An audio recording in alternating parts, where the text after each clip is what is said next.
যে ব্যক্তি মুসলমান নয় তার উপরে নামাজ ফরজ নয়।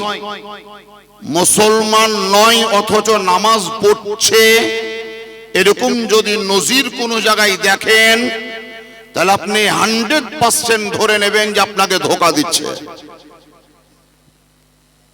এখন আপনারা যারা প্রকৃতই মুসলমান হয়ে গিয়েছেন তারপরেও নামাজ পড়ছেন না, জালসার পরেই ঘুমাবার সময় ভেবে দেখবেন যে আমি মুসলমান কিনা।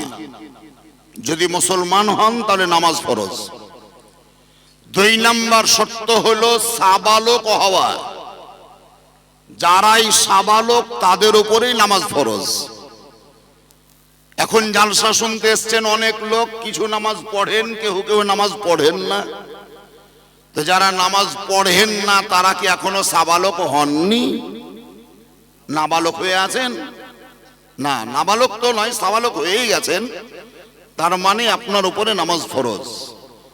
3 নম্বর শর্ত হচ্ছে বিবেক সম্পূর্ণ হওয়া, জ্ঞান প্রাপ্ত হওয়া, আকল মনকা হোনা।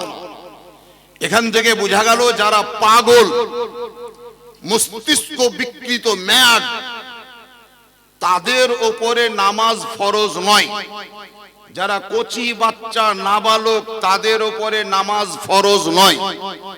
মুসলমান ঘরের ছেলে, মুসলমান পরিবারের সন্তান, কিন্তু এখনো তার বয়স হয়নি, নাবালক আছে, ওই বাচ্চাটার উপরে নামাজও ফরজ নয়, রোজাও ফরজ নয়, হজ করাও ফরজ নয়, ওই বাচ্চাটার উপরে যাকাত দেওয়াও ফরজ নয়, আর ফিতরা দেওয়াও ওয়াজিব নয় বাচ্চাটার উপরে।